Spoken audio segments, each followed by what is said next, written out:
تو اسی لیے سر جیمز جینس کہتے ہیں کہ جب اتنی سٹریچز آف ٹائم ہے، اتنا ڈسٹینس ہے کہ ایک ستارہ چاروں طرف سے، ہر طرف سے اس کا جو قریبی ہمسایہ ہے، جو نیئرسٹ نیبر ہے، جو اس سے 10 لاکھ میل کی دوری پر ہے، تو اس لیے بہت کم ہی ایسا ہوتا ہے، بہت شاذ و نادر ہی ایسا ہوتا ہے کہ یہ ستارہ کسی اپنے قریبی ستارے سے جا ٹکرائے، یا یہ والا اس سے آ کے ٹکرائے، یا یہ والا اس سے جا کے ٹکرائے۔ دیر از کمپلیٹ لونلینس۔ ہر ستارہ اپنے مدار کے اندر اپنے سفر پر اعلان جو ہے، لونلی جو ہے وہ سفر کر رہا ہے۔ تو اس لیے کہ بہت شاذ و نادر ہی ایسا ہوتا ہے کہ کوئی ستارہ کسی دوسرے ستارے سے ٹکراتا ہے۔ دوسرا کویسچن جو پوائنٹ ہے، کہتے what happened when a wandering star wandering through the space came near the sun۔ ایک اور مفروضہ ہے، ایک اور سپیکولیشن ہے یہ کہ ایک ستارہ خلا میں، سپیس میں گھومتے ہوئے، سفر کرتے ہوئے سورج کے قریب آ گیا تو کیا ہوا۔ یہ تینوں کویسچن ہم ایک ساتھ ڈسکس کریں گے۔ What happened when a wandering star came nearer and nearer؟ جب وہ گھومتا ہوا، گردش کرتا ہوا ستارہ قریب سے قریب آتا گیا تو پھر کیا واقع ہوا، کیا انسیڈنٹ رونما ہوا وہاں پہ۔ نیکسٹ ہے وٹ آر پلانیٹس، یہ پلانیٹس کیا ہیں، how did they come into existence, اور یہ کس طرح معرض وجود میں آئے، یہ وجود میں کیسے آئے۔ یہ ایک امپورٹنٹ کویسچن ہے ایگزامینیشن پوائنٹ آف ویو سے بھی، اور اس چیپٹر کی یہ جان ہے، جسٹ ہے اس چیپٹر کی۔ According to sir James Jeans کے مطابق، یعنی اس کی میں مثال دوں گا ایک ڈایاگرام چھوٹا سا ڈرا کر کے۔ بالفرض ہم سمجھتے ہیں کہ یہ ہمارے پاس سورج ہے، اور ہم کہتے ہیں کہ یہ وہ ستارہ تھا جو گردش کرتا ہوا آ رہا تھا، یہ پھر گردش کی اس نے، پھر اسی طرح یہ گردش کرتے کرتے کیا آیا، سورج کے قریب آنا شروع ہوا۔ جب یہ سورج کے قریب آنا شروع ہوا تو جو یہ قریب آتا گیا تو سورج کی سرفیس پر یعنی ریز کا، ویوز کا ایک پہاڑ جو ہے وہ بلڈ اپ ہونا شروع ہو گیا، ایک پہاڑ سا بنتا گیا۔ یہ جو قریب آتا گیا، یہ جو ماؤنٹین تھا یہ بڑھتا گیا، یہ بڑھتا گیا۔ پھر جب یہ قریب پہنچ کے پھر اس نے ریسیڈنگ شروع کی، یعنی اس نے دوبارہ پیچھے کی طرف ہٹنا شروع کیا۔ جب یہ سورج سے پیچھے کی طرف جب اس نے ہٹنا شروع کیا تو اس کی چونکہ اپنی کیا تھی، ٹائیڈل پل تھی، تو اس کی ٹائیڈل پل کی وجہ سے یہ جو ویوز کا ایک پہاڑ سا بنا تھا وہ اس ٹائیڈل پل کی وجہ سے ٹوٹ گیا اور وہ ٹکڑوں میں تبدیل ہو گیا۔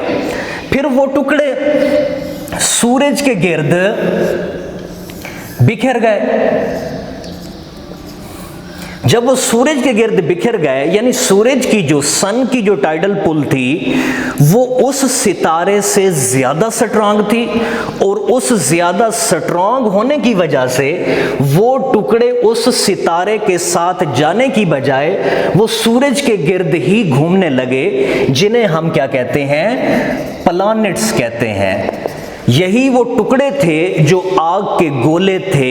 they were the burning fires, they were the collection of fires۔ چونکہ یہ سورج کی سرفیس پر ہوئے تھے، سورج کا جو ہم ٹیمپریچر گیس کرتے ہیں 6000 جو ہے، جب اس کے اوپر یہ گیسز کا ماؤنٹین ڈیولپ ہوا، یہ گیسز کا ایک پہاڑ سا بنا، تو صاف ظاہر ہے اس پر بننے والے جو چیزیں ہیں وہ آگ کے ہی گولے تھے۔ تو وہ پھر اس کے گرد بکھر گئے اور ایک مخصوص آربٹ کے اندر انہوں نے سورج کی ٹائیڈل پل کی وجہ سے ان کے گرد گردش کرنا شروع کر دی۔ تو یہ ہے وہ ریئر ایونٹ، یہی ہے وہ نایاب واقعہ جو واقع ہوا جب ستارہ گردش کرتے ہوئے بالکل سورج کے قریب آ گیا۔ اس کی میں سمپل سی آپ لوگوں کو مثال دینا چاہوں گا کہ آپ ٹارچ لیتے ہیں، جب ٹارچ کی روشنی آپ دیوار کے اوپر ڈالتے ہیں تو دیوار کے اوپر ڈال کر جب آپ دیوار کے قریب ہوتے جائیں گے تو وہ جو ہے وہ بڑھتی جائے گی، وہ روشنی جو ہے وہ بڑھتی جائے گی۔ وہ جو ٹارچ کی روشنی آپ دیوار کے اوپر ڈال رہے ہیں وہ ویوز کی صورت میں ہے۔ جب آپ دیوار کے قریب ہوتے جائیں گے تو دیوار کے اوپر روشنی کا جو وہ سائز ہے وہ بڑا ہوتا جائے گا۔ Same is the case with here, یعنی یہاں پر بھی ستارہ جو قریب آتا گیا تو اس کی جو ویوز کا پہاڑ تھا وہ بھی بڑا ہوتا گیا، پھر جس طرح ہم ٹارچ لے کر پیچھے ہوتے جاتے ہیں تو وہ پہاڑ بھی چھوٹا ہوتا جاتا ہے، وہ جو روشنی کا پہاڑ بنا تھا دیوار کے اوپر، تو اسی طرح اس کے بھی دور جانے سے وہ روشن جو ویوز کا پہاڑ بنا تھا وہ ٹکڑوں کے اندر تبدیل ہو گیا۔ تو یہ ریئر ایونٹ تھا جو واقع ہوا اور جس سے وہ ستارے جو ہے جو پلانٹس ہیں وہ مارز وجود میں آئے اور ہماری زمین بھی انہی میں سے کیا ہے، ایک ہے۔ نیکسٹ پوائنٹ پہ آتے ہیں، why is there no life on the stars؟ ستاروں کے اوپر زندگی ممکن کیوں نہیں ہے؟ ابھی ہم نے ڈسکس کیا کہ سورج کی جو سرفیس ہے 6000 کا جہاں جو ٹیمپریچر وہاں پر پایا جاتا ہے فارنہائٹ، تو وہاں سے جو بننے والے ٹکڑے تھے وہ سورج کے گرد جو ہے وہ ریوالو کرنے لگے، گردش کرنے لگے۔ ان میں سے کچھ ٹکڑے جو تھے وہ سورج کے قریب تھے اور ان میں سے کچھ جو تھے وہ سورج کے دور چلے گئے۔ جو دور، کیونکہ ہم دیکھتے ہیں there is a coldness in our space، space کے اندر، خلا کے اندر ٹھنڈک زیادہ ہے، تو جو آگ کے یہ گولے، جو آگ کے یہ ٹکڑے، یہ جب سپیس کے اندر بکھر گئے، جو سورج سے دور چلے گئے، جو سورج کی زیادہ دور چلے گئے تو وہ وہاں پر ٹھنڈے پڑ گئے، اور جو سورج کے قریب رہ گئے وہ آگ کے گولے تھے۔ اب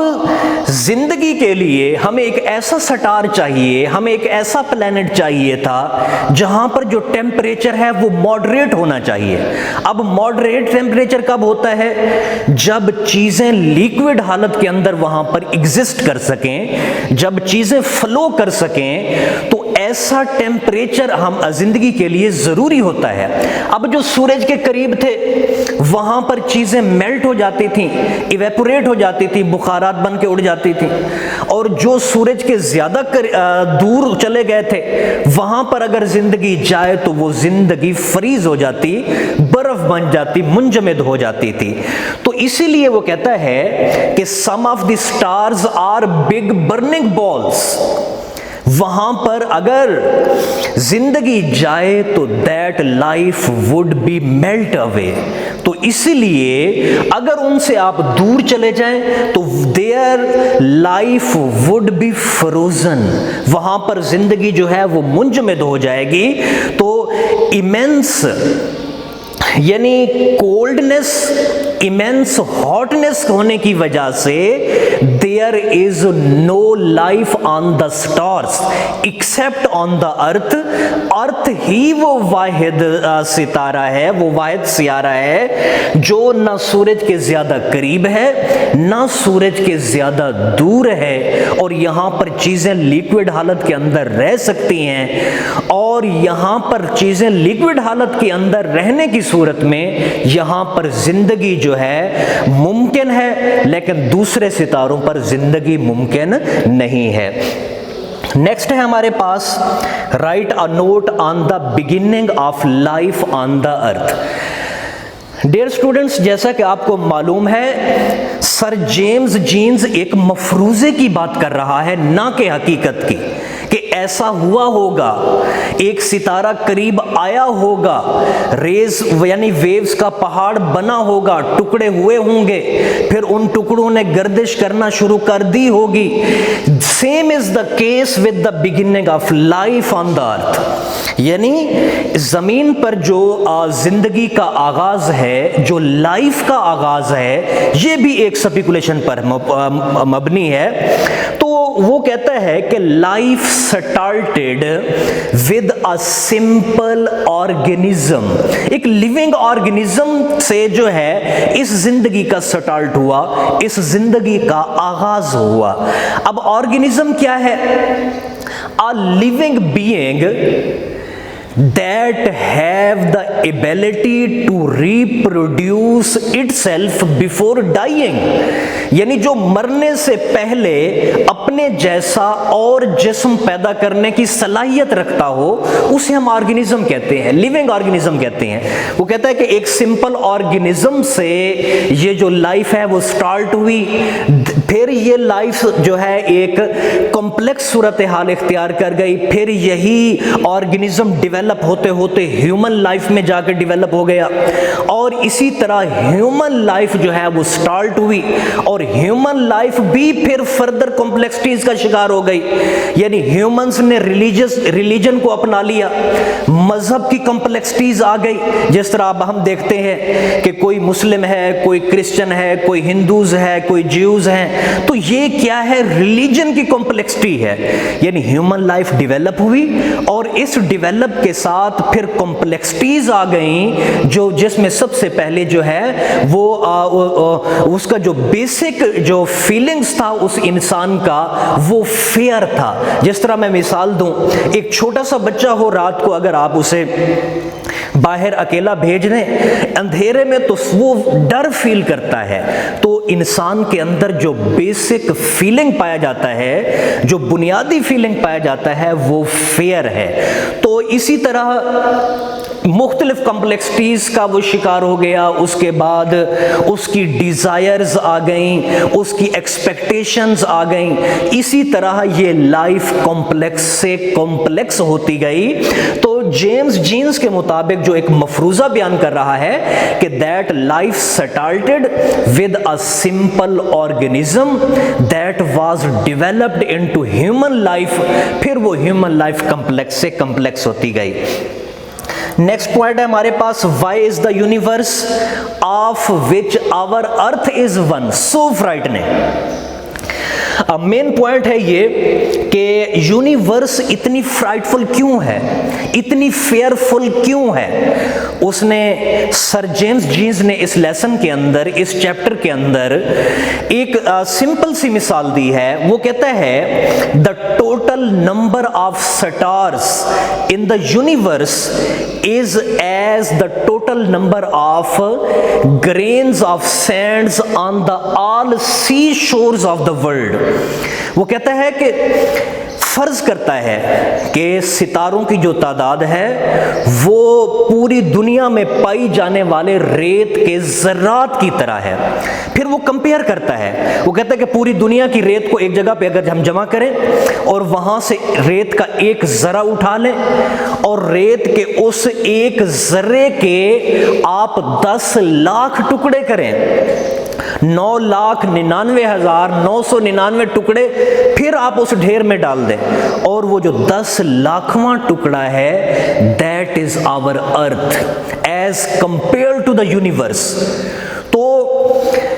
this is the littleness of our home۔ اس کی مثال میں ایسے دوں، یعنی پوری دنیا کی ریت ایک طرف ہو گئی اور ایک ذرہ ہم نے اٹھایا، اس کے 10 لاکھ ٹکڑے کیے، 9,99,000 یعنی 99,999 ٹکڑے پھر اس میں ڈال دیے، وہ جو 10 لاکھواں ٹکڑا ہے وہ ہماری زمین ہے۔ باقی جو ریت ہے وہ ساری کائنات ہے، کائنات کے ستارے سیارے وغیرہ ہیں، تو اس لیے ہماری جو زمین ہے یہ بالکل لٹل ہے۔ دوسرا یہ زمین یا یہ ہمارا جو ٹکڑا جس نے زندگی کو جنم دیا، یہ خوفناک کیوں ہے، یہ ہمیں خوفزدہ کیوں کرتا ہے؟ کہ لونلینس کی وجہ سے، کہ جو زندگی ہے یہ صرف یہاں پر ممکن ہے، اسی چھوٹی سی بیلٹ کے اندر ممکن ہے، باقی کسی ستارے کسی سیارے کے اوپر زندگی ممکن نہیں ہے۔ تو اسی لیے ہمارے اکیلے پن کی وجہ سے کہ پتہ نہیں پوری کائنات کے اندر کیا ہو رہا ہے، کیا واقع ہو رہا ہے، دوسری کائنات میں کیا ہے، کسی اور سیارے پر کیا ہو رہا ہے، تو اس لونلینس کی وجہ پر کہ یہ زندگی صرف جو ہے اس زمین پر ممکن ہے، باقی جو کائنات اتنی وسیع ہے، جو اتنے جو ریت کے ذرات کی ہم نے مثال لی، جو اتنی وسیع ہے، اس کے مقابلے میں جو صرف جو 10 لاکھواں ٹکڑا ہے وہاں پر زندگی جو ہے وہ ممکن ہوئی ہے، جس کی بنا پر ہم جو ہے وہ خوف فیل کرتے ہیں، کیونکہ ہماری جو زمین ہے وہ دوسری کائنات کے مقابلے میں لٹل ہے اور یہاں پر ہم لونلی فیل کرتے ہیں۔ اس کی مثال میں ایسے دوں جیسے ایک وسیع و عریض جنگل ہو، دشت و بیاباں ہو، اور وہاں پر اس میں رہنے والا جہاں پر طرح طرح کی چیزیں، خطرناک چیزیں رہتی ہوں، لیکن ان کے درمیان رہنے والا صرف ایک انسان ہو، تو اس پورے جنگل کے اندر جس طرح وہ لونلی فیل کرے گا، تو same is the case with our earth, کہ ہماری زمین بھی اسی طرح کی لونلی لیس کو فیل کرتی ہے۔ لاسٹ پوائنٹ ہے ہمارے پاس، what are necessary conditions for life to exist، یعنی یہ چیز ہم پہلے بھی ڈسکس کر چکے ہیں کہ why is there no life on the stars، کہ سٹارز پر، ستاروں کے اوپر جو ہے وہ زندگی ممکن کیوں نہیں ہے۔ تو یہ پوائنٹ بھی دراصل اسی کو سپورٹ کرتا ہے کہ لائف کے ایگزسٹنس کے لیے ہمیں سم سیوٹیبل کنڈیشنز جو ہیں وہ نیسسری ہوتی ہیں، ضروری ہوتی ہیں۔ وہ ان میں سے سب سے مین کیا ہے؟ ماڈریٹ ٹیمپریچر ہے، یعنی ماڈریٹ ٹیمپریچر یعنی نہ تو زیادہ گرمی ہو اور نہ ہی زیادہ سردی ہو، وہاں پر جہاں پر چیزیں لیکوڈ حالت کے اندر رہ سکتی ہوں، تو وہاں پر سیوٹیبل ایئر بھی ہمیں جو ہے اویلیبل ہو، وہاں پر واٹر بھی اویلیبل ہو، وہاں چیزیں لیکوڈ حالت کے اندر رہ سکتی ہوں، نہ تو وہ بوائل ہو کر ایویپوریٹ ہو جائیں اور نہ ہی وہ فریز ہو کر وہ منجمد ہو جائیں۔ تو اس طرح کی کنڈیشنز جو ہیں وہ صرف اور صرف یعنی ہماری زمین پر جو ہے اس بیلٹ کے اوپر جو ہے وہ ممکن ہے، کیونکہ ہماری جو ارتھ ہے، ہماری جو زمین ہے، جو سورج سے نہ تو زیادہ قریب ہے اور نہ ہی سورج سے زیادہ دور ہے، اس لیے یہاں پر جو ٹیمپریچر ہے وہ ماڈریٹ ہے، معتدل حالت کے اندر ہے، اور اس لیے یہاں پر زندگی ممکن ہے۔ اور یہی کنڈیشنز جو ہیں moderate temperature, air, water, these are the basic necessities for life to exist